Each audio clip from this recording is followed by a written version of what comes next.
Hello, my name is Voya and welcome to My Deep Guide. Well, obviously a very different environment this time.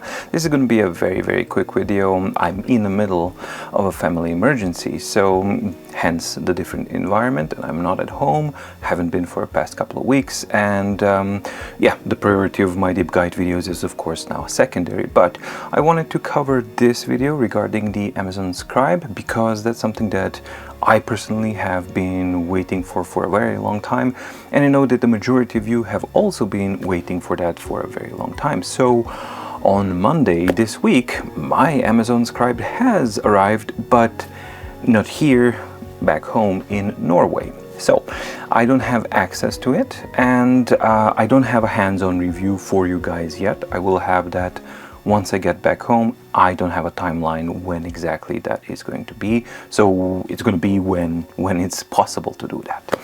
However, I wanted to just give you a short overview and my opinion and my understanding of the Amazon Scribe as I understand it, having viewed other reviews and read other reviews and having seen what other people are reporting so far, and basically, yeah, just what it looks like. So here's my short summary of how I see Amazon Scribe as it is right now, not having used it yet.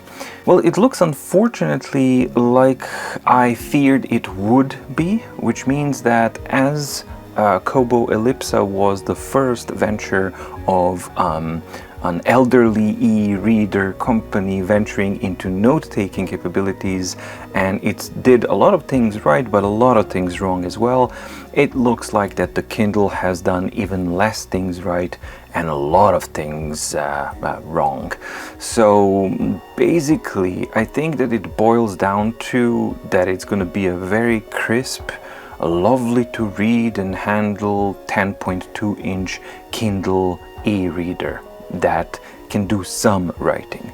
Now, from what I understand, writing and markup of the documents is extremely limited. The books, the DRM protected documents, you can't write on them. You can just write on sticky notes, and basically that's that. So I'll definitely kind of go into that in depth and show examples once I can do that. But you can actually do some annotations on the PDFs, non-DRM protected PDF files, which is kind of good. But then you run into the platform problem, which is the lockdown platform of the Amazon, and there's like no Dropbox. You need to email yourself a document, and you need to email a document to your Amazon Scribe in order to receive it. I mean, I'm not 100% on that, but it sounds like that's the workflow, and if that's it, that's kind of backwards and really out of touch of what the standard is currently with note-taking tablets. Now, on the note-taking capabilities, it's even worse because you get like one brush with 5 thicknesses, you get an eraser, and that's it. I'm not even sure that you get layers. You get templates.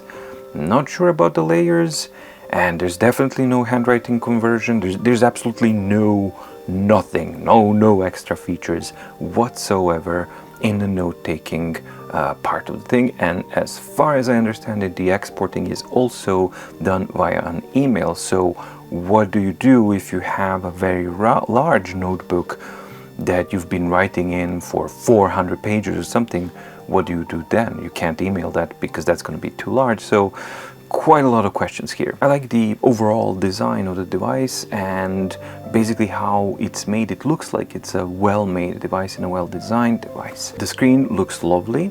Now, the reviewers are saying that it has a lovely paper surface to write on, which I'm really eager to check out and test, because there's once I do get back, I will finalize my new testing device. That's going to be exciting, but more on that later. But the latency is something that you can actually clearly see from the video footage that I've seen, that it looks like it's in the 50 millisecond region, which is not bad, but it's at this time and place it's dated because the new standard is now low 40s, high 30s, with the fastest one under 20 milliseconds with a Tab Ultra. So I think that Scribe is a first attempt, definitely, from a giant like Amazon. I think it's still gonna sell like hotcakes, and there's a huge amount of people who have no knowledge and no understanding and no information about what other alternatives are out there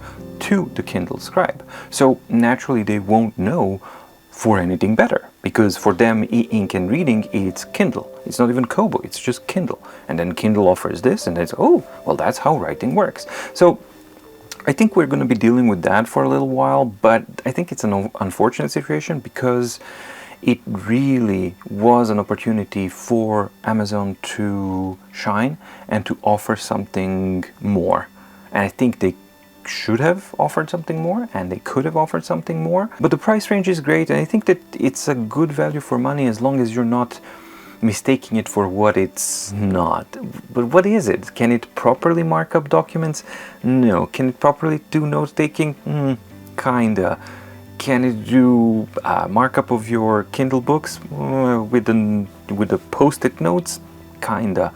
So it seems, without me testing it, again, this is just my impression of the device, not having used it yet, unfortunately, but my impression is that it's like a almost kind of a device, and that it's basically gonna boil down to being used as a very, very comfortable and well-made and awesome to use e-reader, or basically Kindle, and that you can just kind of scribe some stuff onto it, unless they actually issue some updates fairly soon or along the lifetime of the device that actually changes that dramatically. But again, my experience would be what Kobo did with Ellipsa and Sage, and throughout the existence of Ellipsa and Sage, they haven't really done that much at all. Just some bug fixes, and that was it. There was no major improvements or overhaul or anything like that, anything even remotely similar to what Supernote, Books, and even Remarkable are doing